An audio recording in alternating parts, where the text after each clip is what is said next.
Assalamu alaikum, hurmattуу Desin TV kanalının görөрmandары, сиздер менен мен блогер Бакыт Сулайман. Достор, бүгүн биз үгүт иштери шайлоо жөнүндө сүйлөшмөкчүбүз. Жана мен кайсыл партияга токтолдум, эмне себептен ошол партияга үгүттөп, үндөп жатамын. Ошондой эле эгерде мүмкүнчүлүктөр бир аз болуп калса, кичине комментарийлерге көңүл бурабыз. Мен мурда ушундай форматта көп иштечүмүн, адамдардын комментарийлерине жооп берип, бул жагына дагы көңүл бурабыз достор. Мен өзүңүздөр байкагандай ушул каналымда деле көрүп жүрөсүздөр. Мен ушул жүрөгүм менен бүтүн Кыргызстан партиясын колдоп келе жатам. Колдой беремин. Ошондой эле анын лидерине Адахан Кимсанбаевич Мадымаровго менде абдан ишеним чоң. Эл арасында ар кандай кара пиарлар мындай андай тигиндей деген сөздөр көп жүрөт. Ушул Адахан Кимсанбаевич Мадымаровдун бейнесине айтылган. Бирок достор, Адахан Кимсанбаевич Мадымаровдун бийликке келбешин шунчалык каалаган күчтөр бар. Эгерде чын эле ошондой бир фактылар болгондо, бул кишини качан эле камап коймок. Же болбосо кандайдыр бир тилин кыркыш үчүн, башка кылыш үчүн бир чукул чараларга бармак да. Ошондой фактылардын жоктугунан, бардыгы таза болгондугунан бул киши мына кечээ күндөрү дагы көрдүңүздөр, кандай гана сөздөр болду, кандай нерселер болду, бирок баарын адилет жеңип чыгып келе жатат. Ошондуктан мен дайыма ушул кишиге ишенемин, жана сиздерди дагы ушул кишиге үндөп, ушул бүтүн Кыргызстан партиясын шайлоодон сүрөөн кылып, ушул бүтүн Кыргызстан партиясына добушуңуздарды берүүңүздөрдү суранам достор.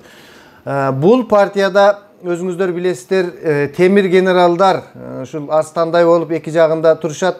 Өмүрбек Суаналиев, Курсан Асановдор. Буларды мактап, айтып, реклама кылып кереги жок. Анын бардыгы тарыхта жазылган. Айрыкча могу жаш муундар көбү билбей калышы мүмкүн Өмүрбек Суаналиев жөнүндө. Мен өткөндө дагы бул киши жөнүндө, бул киши Кыргыздын тирүү легендасы деп айтканмын достор. Эгерде ушундай адамдар, ушул команда, Ишенбай Кадырбеков мына Конституцияда юрист кандай күчтүү экендиктерин кечээки окуялардан өзүңүздөр көрдүңүздөр. Исхак Масалиев, булар кандай адамдар экендигин, ошондой эле жаштар канатында келе жаткан Орозайым Нарматова деген кызды дагы көрүп жүрөсүздөр. Биздин келечегибизден көп жакшы нерселерди үмүттөндүргөн күчтүү адамдар да. Абдан күчтүү команда достор, абдан күчтүү команда. Ошол эле Өмүрбек Суаналиевдин абдан чоң фактылары бар, мүмкүнчүлүктөр болбой жаткандыгынан ушул бийликке келе жатамын деди. Анан көп сындап айтып жатасыздар. Ушул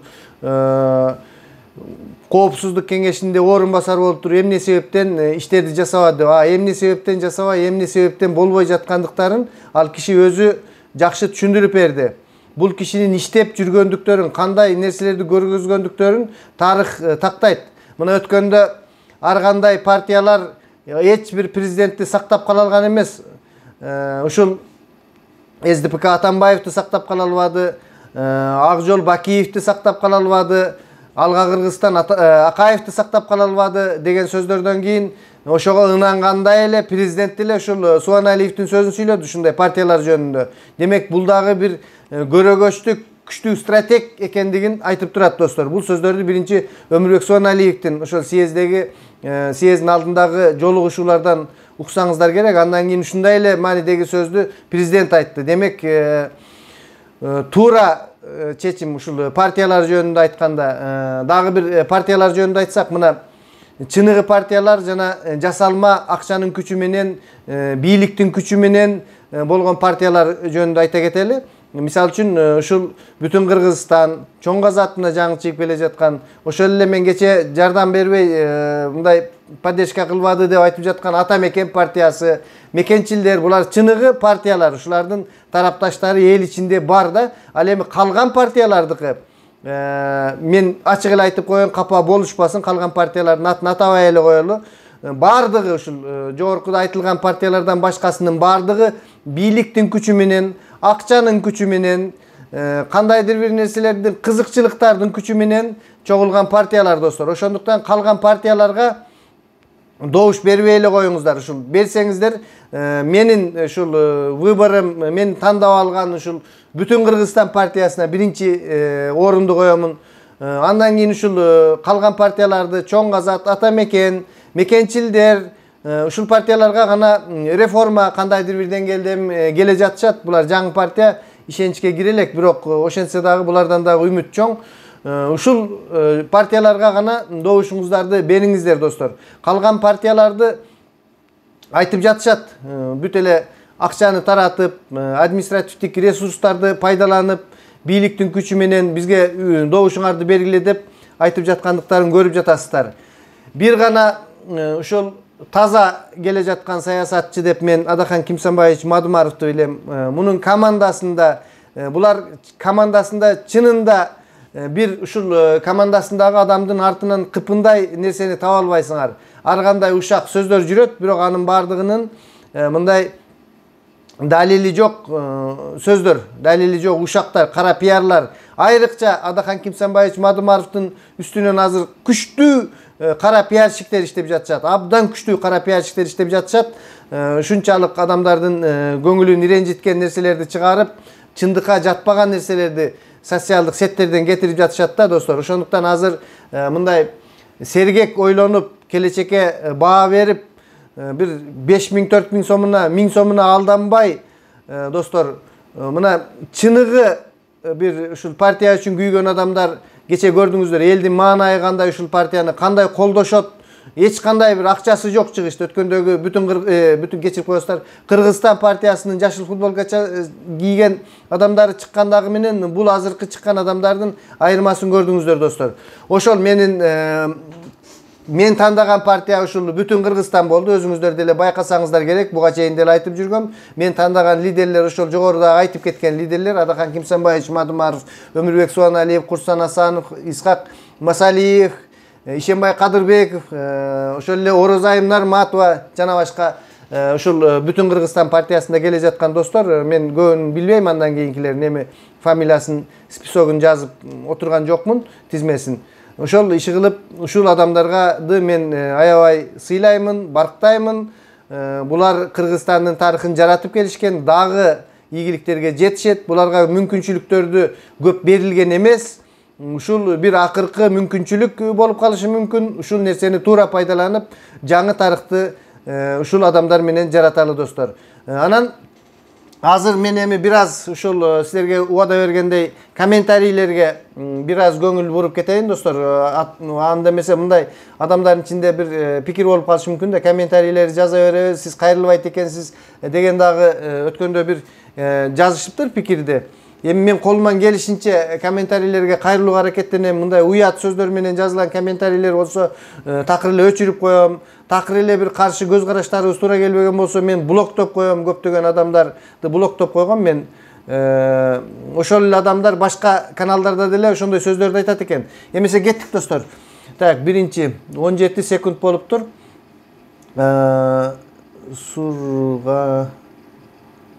Суганбекова Бема дейт. Аял киши экен, кызбы.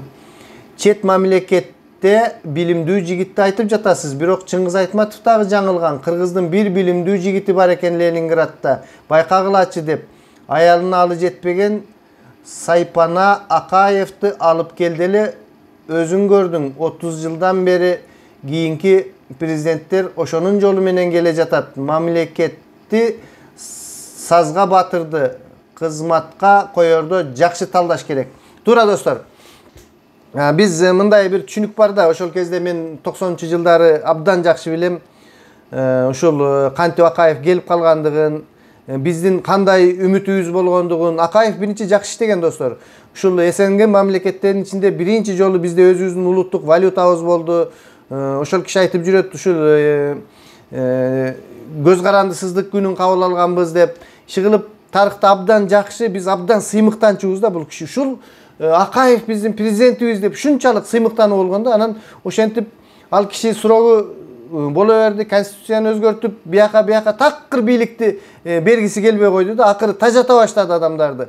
Биз айлыктарыбыз, мисалы үчүн, мен ошол Акаевдин кезинде иштеп калдым. 1 жыл 3 ай мен мисалы үчүн маян албай милицияда иштеп жүрдүм. Эптеп, тишимдин кирин соруп, анан кайра бюджеттик эмеге өттүм. Ушу милицияда дагы местный бюджет Анан госбюджет деп коет экен, мен билбей кирип алгам ошол местный бюджет тарабына эптеп иштедим да, өзүмдүн районумда үчүн үйдөн барып келип, базарга чыгат элек, келинчегим экөөбүз дарбыз сатат элек, мен дарбызды карап калып калам, формам менен кечинде жатам. Эртең менен ишке кетем, келинчегим келип сатат. Ушундай күндөрдү башыбыздан өткөргөнбүз ушул Акаевдин мезгилинде. Бирок ошондо дагы ишеничибиз чоң болчу да, бул жакшы жакка баратабыз деп. Анан эле ал киши такыр эле бийликти бербей, балдарын дагы депутат кылып, такыр бир мындай туура эмес иштерди кылып элдин итиркейин келтире баштады да. Биз мурда ишеничибиз, чын айтканда ушундай окумуштуу, билимдүү адамдар келсе, бийликти булар жакшы түшүнөт деп көрсө достор, кыргыздарга андай эле космостук деңгээлдеги, бийик деңгээлдеги бир окумуштуунун деле кереги жок экен. Биздин мындай жашоо шартыбызды, турмуш нерсебизди, мына илгерки президент, илгерки башчыларыбызды билесиңер, Сталинди деле, башкаларды деле андай эле бир окумуштуу болгон эмес. Бирок ошентсе дагы СССРдик ядролук державага айлантканда, ядролук куралы бар державага айланышкан. Бул жерде турмушту билүү, көп ушул адамдардын муктаждыктарын түшүнүү, адилеттүүлүккө умтулуу, ушундай нерселер көп нерсе керек болот экен да. Ошондуктан бул нерсени эмнеге жазып жатат, мен түшүнүп турам. Өткөндө бирөөлөр сураган эле, ушул Талатбек Масадыков жөнүндө мен сизден көп сурадым, такыр айтпай жатасыз деп. Анан мен ошол пикир жаздым эле. Талантбек Масадыковду мен чын айтканда тааныбайм, ушул кийинки кездер эле билип жүрөм, абдан билимдүү жигит экен. Президент боломун деп дагы коюп өтпөй калыптыр. Анан бир аз досторуна капа болгондой бир сөздөрдү айтып, мен аябай изилдеп чыктым достор. Мен бул киши жөнүндө бир деке деп айта албаймын, анткени көп билбеймин. Мен жөн гана өткөндө айтып койдум, эгерде ошондой президенттикке кызыккан бир ошондой адам болсо, азыркы кезде кыйынчылык кезинде ушул кыргыз элинин ичинде, башка жакта эмес, бир мындай активдүүлүгүн, саясий активдүүлүгүн көрсөтсө жакшы болмок дедим. Эми ал кишинин өзүнүн аргументтери бар. Биз ал киши, мен жеке ал кишинин деңгээлине билбейм, ал киши деген абдан чоң киши, анан мындай андай деп сүйлөгөнүбүз туура болбой калат да. Кимди президент шайлайт, ким кандай болот, анын бардыгын турмуш, анын бардыгын ушул саясий күрөш өзү көрсөтөт. Президент болом деген адамдар азыртан элге эмгегин сиңирип, мына достор, азыр мына президенттикке дагы бир 2 жыл бар да. Азыр мына жаңы парламент келе жатат, буйруса. Кандай болгон учурда дагы жаңы адамдар келет. Парламентке келбеген адамдар деле, мына ар бир адам өзүнүн мүмкүнчүлүгүн, өзүнүн күчүн 2 жылда көрсөтүп койсо болот. Керек болсо 1 жылда көрсөтсө болот ким экендигин. Азыр социалдык сеттери бар, азыр кимдин кандай иштерин жасап жаткандыктарын көрсөтүп турат. Көрсөткүлө, келечектеги президент болчу мырзалар, көрсөткүлө, ар бириңер күчүңөрдү көрсөткүлө. Мына 2 жылда элдин ишенимине киргиле, кандайдыр бир практикалык нерселерди жасагыла. Ушул бизде үмүттү пайда кылгыла. Талатбек Масадыков болобу, Өмүрбек Суаналиев болобу, Адахан Мадумаров болобу, дагы башкасы болобу, иши кылып кимиңер болсоңор дагы көрсөткүлө, өзүңөрдүн күчүңөрдү көрсөткүлө. Биз ишенели, ушул 2 жылдын ичинде өзүңөр ошондой чыныгы кыргызды кыйынчылыктан мына сазга батып калдык, чын эле батып калдык да. Чоң үмүттөрүбүз бар эле, азыр мына баттык, мына мектептерибиз ачылбай жатат, ооруканалар курулбай жатат, заводдор ачылмыш болуп атат, бирок баягы адамдардын мүдөө көксөсүн аткара турган бир маяналар жок, экономикабыз отуруп калган, саясий биримдүүлүк жок дей койчу, бүт жактан биз азыр отуруп калганбыз да. Мына 2 жыл ушул президенттикке чейин сурок турат. Бул абдан эми чоң сурок деп койсок деле болот. Көрсөткүлө өзүңөрдү. Бизнесмендер мына кыйынбыз, биз элди алдыга алып кетебиз, жумуш орундарын беребиз деп жатасыңар. Ачкыла бизнестериңерди, айлыктарды бергиле, социалдык сеттер менен далилдегиле. Мына мен мынча адамды эме кылып койдум, жакшы жумуштарга орноштуруп койдум, мынтип койдум деп эч ким алдай албайт экен азыр. Айыл өкмөттөр өзүңөр жасагыла, мына мен айыл өкмөтүм ушундай кылып койдум, керек болсо мен Кыргызстанды башкарам деп. Деги кимиңер болбосун өзүңөр далилдегиле. Биз ошону шайлайбыз. Бул жерде окумуштуу же болбосо аныга карабайбыз. Адамдар карабайт. Окумуштуусун да көрдү, гитарисин дагы көрдү, башкасын дагы көрдү, резинкөтүк кийгендерди көрдүк. Деги көрбөгөнүбүз калган жок ушул 30 жылдын ичинде. Мына эми өзүңөрдү көрсөткүлөчү. Эми мурдакыдай алдай албайсыңар. Мына санарип цифранын кылымы келип калды. Жашырып, жалган маалыматтарды элге таратып, ошондой адамдагы мындай aң сезимди бура албайсыңар достор. Эми башка заман келди. Балки мына шайлоодо алдап 5000 менен өтүшүңөр мүмкүн, бирок президенттик шайлоого келгенде ошондо чыныгы күрөштү көрөбүз достор. Ошондо чыныгы күрөш болот. Ага чейин мына ар бир президент болом деген мырзалар, айымдар болобу, өзүңөрдү көрсөткүлө. Так.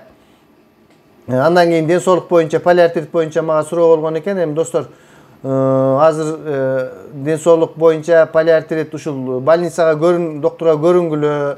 Мен айткам өткөндө дагы, мен мурдакы эмелеримде бар. Биз кантип менин каналымды көрсөңүздөр болот. Ушул ооруну кантип жеңгенбиз. Диета. Бул жерде доктурлар менен биз жеңе алган эмеспиз. Диета менен жеңгенбиз достор. Так, мени мактап коюптур, анын кереги жок.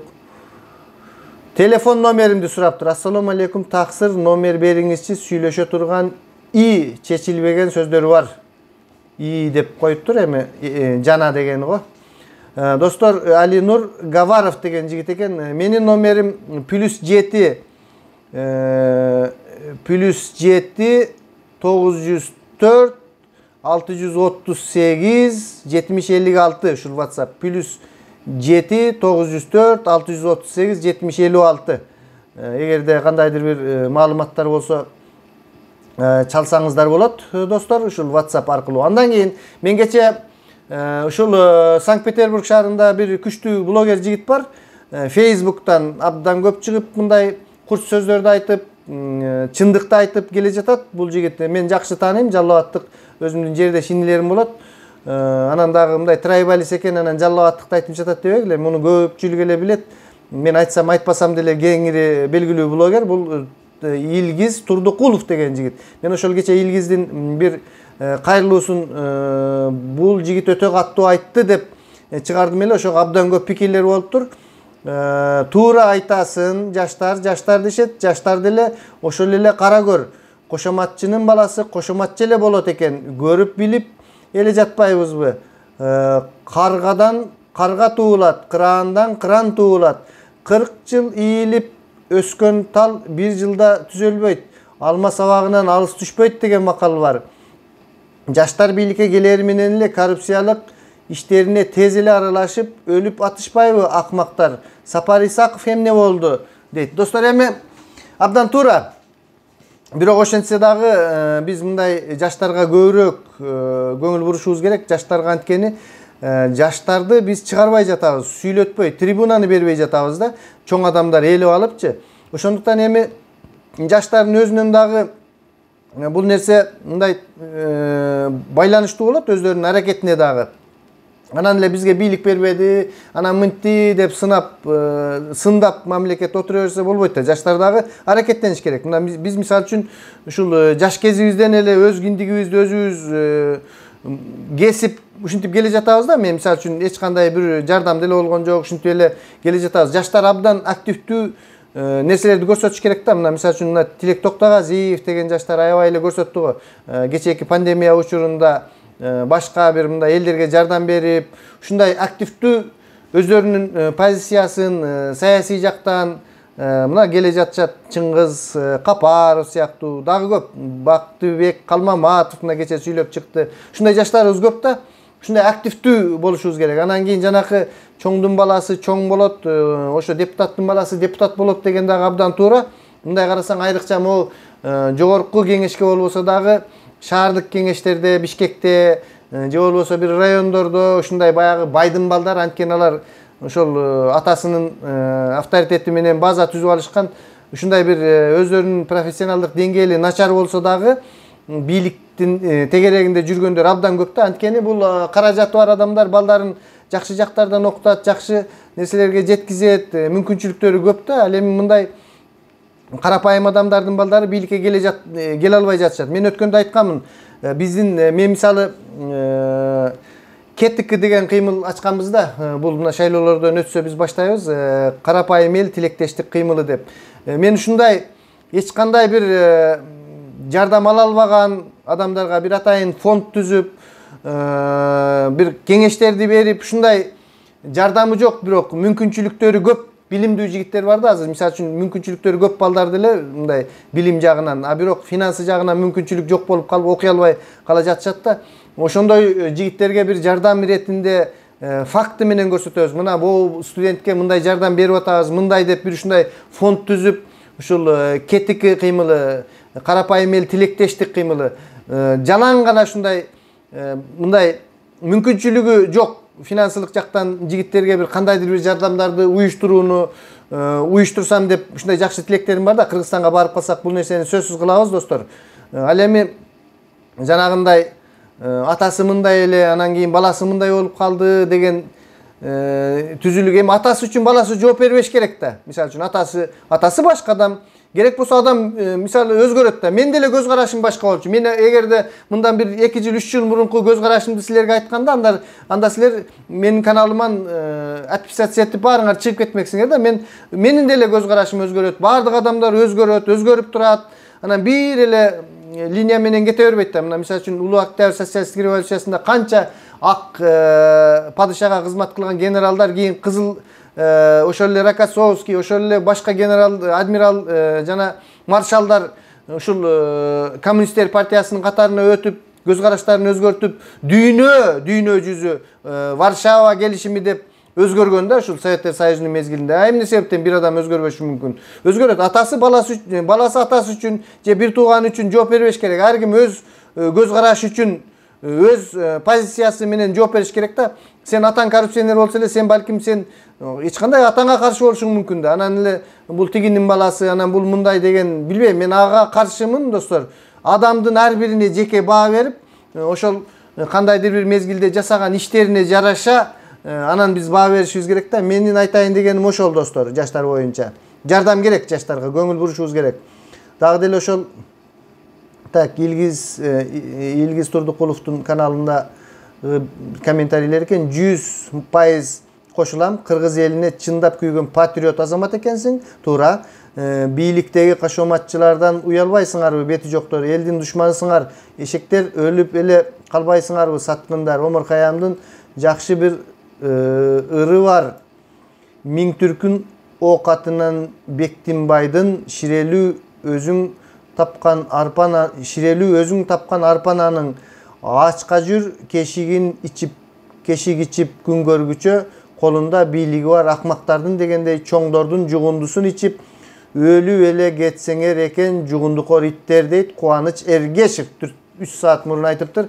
Албетте ушул 3000, 2000, 5000 акчаларын алып алып, кошомат кылып чоңдорго менин баламы жумушка киргизип коеюн, мен өзүмдү жакшы жерлерге орношоюн, мындай кылайын деп бир кошоматчылык, бир кызыкчылык, материалдык жана кандайдыр бир кызыкчылыктын айынан кандайдыр бир кишилерди колдоп, ошол жогорку айткан партияларды Кыргызстан, мекеним Кыргызстан, биримдик, мына Замандаш партиясынын үстүнөн баягы күнү кошто бир аял жазыптыр. Мен жетемби жетпейм, көп окуй албай калат болушум керек. Комментарийде мен дейт ушул кошто жазып атат да. Замандаш партиясынын өкүлдөрү келип, ошол жерде Дамкомдо иштейби? Эгерде бизге үй бүлөң менен добуш бербесеңер, биз машинаңа алдыңдагы стоянканы алып коебуз деп ушундай коркутуу болуптур. Аял киши экен да. Анан мен үмүтүм деле калбай калды дейт. Эгерде мен азыр ошол комментарийга жетсем, жетип калам, жетпесем балким көп болуп кетип жетпей калышы мүмкүн. Бирок мен аны сөзсүз кийинки бир берүүмдө таап туруп окуп бул жөнүндө талкуу кылабыз достор. Ушул мен Замандаш партиясына мигрант болгондуктан булар кандайдыр бир мигранттар менен байланышы бар дегендей болуп мындай колдоо көрсөтчү элем да. Бирок чын эле ушул пикирден кийин оюм бир аз өзгөрө түштү. Эми кечирип коесуздар, урматтуу Замандаш партиясынын мүчөлөрү. Ушундай пикирлер болуп жатат. Канчалык деңгээлде кандай экендиктерин мен билбеймин, бирок пикирлер жазылып жатат да. Мен таап беремин кийинки сөздө. Ушул партиялар абдан эле мына акчанын күчү менен бара жатышат. Таратышып, Замандашты билбейм канчалык деңгээлде, бирок Кыргызстан, бүтүн Кыргызстан, мекеним Кыргызстан, биримдик партиялар акча, ушул административдик ресурстар, ушул биримдик партиясы айрыкча ушунун күчү менен кандайдыр бир криминалдык элементтерди башкарып, сөгүнүп, сагынып ушул партияларга бербесеңер мынтип коем, антип коем деген криминалдык элементтердин сөздөрү болуп жатат да. Бул ачык чындык. Бул эч кандай эч ким тана албайт. Ошол эле күч органдары, биздин коррупция менен күрөшө турган органдар эмне себептен иликтөөлөрдү жүргүзүп, акча таратып аткан адамдарды кармап, алып чыгып, ошол президент жаңы чыгарган мыйзамга ылайык аларды жазалашпайт. Эмнеге жазалашпайт? Эмнеге жазалашпайт достор? Ушул акчаны деле таратып атышат, коркутуп деле жатышат, башканы деле кылып жатышат. Эмнеге жазалашпайт? Демек бул жерде бир мандем бар. Ачык эле айтыш керек. Бийлик күрөшпөй жатат. Бийлик өзү кызыктар ошол партиялардын келишине. Алтан албайт бийлик бул жерден. Ачык эле айтып коюу керек. Мен 100%, 100% кошулам. Кудай сактасын, жакшы болуп кетиңиз дейт. Достор, айта кетчү нерсе, мына сөздөр да көбөйүп кетти. Кече күнү мага бир аял киши кайрылган экен. Кызым Тайырбек, кызым Канзада ушундай ооруп жатат. Башынан бир жолу операция болуптур. Кийин дагы эки көзү көрбөй калган экен кыздын. Анан Турцияга деп жатыптыр да. Жок дегенде бир көзү көрүп калса жакшы болот эле деп дагы кийин менен телефон сүйлөштү ата-энелери. Ошол нерсени роликти кетирсем достор, мына карабайсыңарбы? Адамдын бир кандай кара мүртөз адамдар бар да. Эмне себептен дизлайк? Ошого дизлайк басып коюптур. Ушундай бир мусафир адам жардам сурап, атасы экинчи группадагы инвалид экен ошол Тайырбек. Мен атасы менен өзүм сүйлөштүм. Жалал Абадтын барпысынан болушат экен. Кызы көзү көрбөй отурат экен. Апасы карабай иштебей ошол кызын карап отурат экен. Анан ошого келип туруп дизлайк басып жаткан адамдар. Анан ошол пикирлерде эми көп просмотр кетпеди. Мындай нерсеге көп эле просмотр кетпейт экен. Жардам берип коюңуздар достор. Жардам берип мүмкүнчүлүгүңүздөр болсо. Мен өзүмдүн картамды коюп койдум ал жерге. Кече ошол эле учурда бир жакшы жигит 500 сом 500 рубль Россиядан которду. Анан Кыргызстандагы счетун өздөрүнүн ошол берүүдө бар, Кыргызстандагы счет. Ушул эме. Андан кийин мен ошол Тайырбек атасынын WhatsApp номерин жазып койдум. Ошол атасы менен туура сүйлөшүп койсоңуздар болот. Мына кече 500 сом түшүп калды. Эми жок дегенде бир 10 миңби 15 миңби түшүп калса, ушул үй бүлөгө жардам берип койсок жакшы болот эле да. Соопчулук эми бул 100 сом 500 сом чөнтөктөн деле түшүп калат да. Эми мындай чыныгы жардамды бере турган адамга берсек жакшы достор.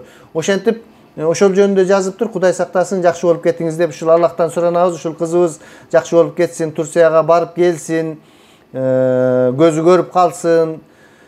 Ушул тилегибиз достор. Жардамыңыздарды аябаңыздар. Дагы бир пикирди окуп туруп, андан кийин бүтүрөлү достор. Аябай жарым саатка чозулуп кетти.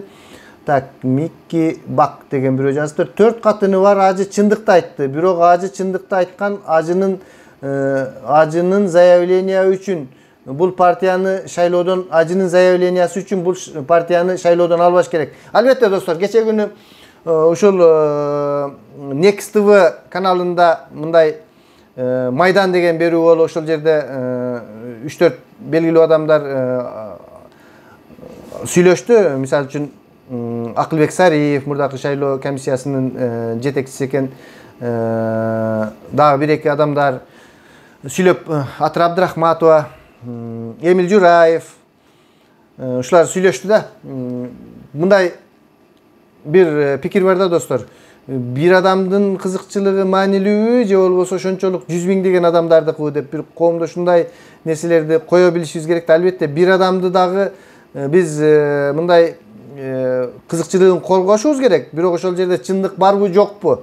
Ошол сөздөр башында 200 миң акча сурады менден Адахан Кимсанбаевич деп туруп айтты. Ал жерде эч кандай Адахан Кимсанбаевич сураган эмес. Мен ошол кийин адамдар менен дагы сүйлөштүм. Ал Адахан Кимсанбаевич Мадымаровдун оозунан чыккан эмес. Ал бер жактагы адамдар эле ушундай болуп ататанда бере аласыңарбы, бере албайсыңарбы деген кандай бир ушундай жалпы сөздөр болгон экен. Ал кишиден жеке сен акчаңды бер дагы кошул деген сөз болгон эмес да.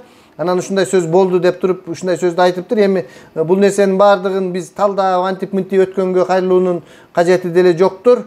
Достор, ушундай бир нерселер. Анан ошол партиянын ички кандайдыр бир келишпестиктери үчүн Борбордук шайлоо комиссиясы партияны иштен ушул тизмеден чыгарып коюп жатат да. Бул деген партиянын өзүнүн иши. Партиянын өзүнүн ишин каалаган адамын коет, каалаган адамын койбойт. Ошол партиянын тизмеси кийин гана Борбордук шайлоо комиссиясына өткөндөн кийин гана өзгөртүүгө мүмкүнчүлүк болбой калат. Ага чейин калган нерсени өзгөртүүгө мүмкүнчүлүк болот. Ошону эле Феликс Кулов айтыптыр бул пикир жөнүндө. Алар ушул нерсеге өзүнүн юридикалык жактан мүмкүнчүлүк бар деп. Ошондон кийин анан алар башкача бир катачылыктарды издеп ушундай нерселерге бара баштады да. Мен айтайын дегеним ошол, эми кимдин канча аял алып, кантип жашаганы, ал жагына асылганыбыз туура эмес. Ар кимдин өзүнүн иши, аял алабы, эрге тиеби канча жолу, аны биз айтпашыбыз керек достор. Биз ушул мыйзамдын чегинде гана сүйлөшүбүз керек да. Мыйзам жол бербейби 4 аял алганга, 1 аял менен жашап, демек ал киши дагы бир туура эмес нерселерди кылып жаткандык да бардыр. Ошолор арызданса башка нерселер болоттур, бирок ал биздин жеке ишибиз эмес, ал кишинин өзүнүн иши. Саламатта туруңуздар достор, дайыма биз менен болуңуздар. Лайк басып каналга жазылууну унутпаңыздар. Сиздер менен мен Бакыт Сулайман болду.